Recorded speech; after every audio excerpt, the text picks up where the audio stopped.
నిన్న కేటీఆర్ చేసినటువంటి వ్యాఖ్యల మీద ముఖ్యంగా ఈరోజు యావత్ తెలంగాణలో ఉన్నటువంటి 51% మహిళలు ఉగ్ర రూపం దాల్చినటువంటి విషయం మనం గమనించినాం.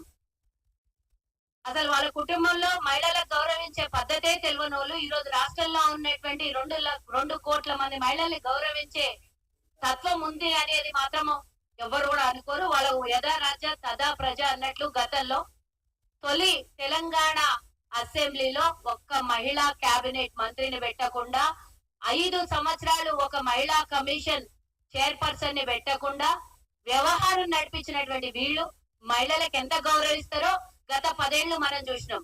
ఆ తర్వాత కూడా ఇద్దరు మహిళా మంత్రుల్ని పెట్టి అది కాంగ్రెస్ లో నుంచి పోయిన ఒక మహిళని ఇంకొక పార్టీ నుంచి వచ్చిన ఇంకో మహిళని పెట్టిన కానీ వాళ్ళ మహిళని గుర్తించే అది కూడా మేము లొల్లి చేసి ధర్నాలు చేస్తే మహిళా కమిషన్ ఏర్పాటు చేసిండ్రు, మహిళా మంత్రుల్ని పెట్టిండ్రు. వాళ్ళకు ఉన్నటువంటి గది కథ. ఈ రోజు వచ్చి మహిళల్ని బస్సులో పోతే ఎల్లిపాయలు ఉంచుకుంటారు, బస్సులో పోతే అల్లికలు కుట్లు చేస్తున్నారు.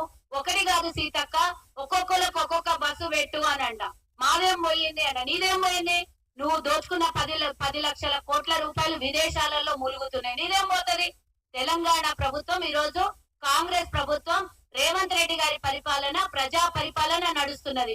ఇష్టం వచ్చినట్ల నోటికి దురద ఎక్కువయ్యి నోటికి వచ్చినట్ల నోటి దూల ఎక్కువయ్యి మాట్లాడితే కేటీఆర్ కి ఖబర్దారని హెచ్చరిస్తున్నాం. మేము మహిళల విషయంలో హద్దు మీరి మాట్లాడుతున్న కేటీఆర్ మహిళా సమాజానికి నిన్న రాత్రి నేనేదైనా నోరు జారింటే నన్ను క్షమించండి అని ఒక ట్వీట్ పెట్టడం కాదు, బహిరంగంగా ఎట్లయితే మహిళల్ని నువ్వు నిన్న అవమానపరిచినావో అదే రూపంలో బయటికి వచ్చి క్షమాపణ అడగాలి, ముక్కు నేలకు రాయాలి.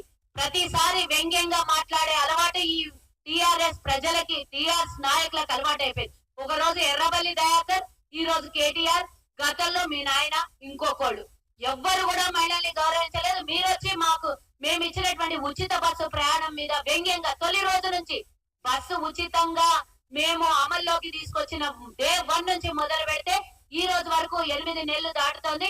ఈ రోజు వరకు ఆ బస్సు ఉచిత బస్సు మీద ఏడుపు మీద తెలంగాణలో మహిళలు ఉచిత బస్సులో ప్రయాణం చేస్తే కన్నుగుట్టినటువంటి బీఆర్ఎస్ వాళ్ళు ఏడుపు మీద అయ్యింది.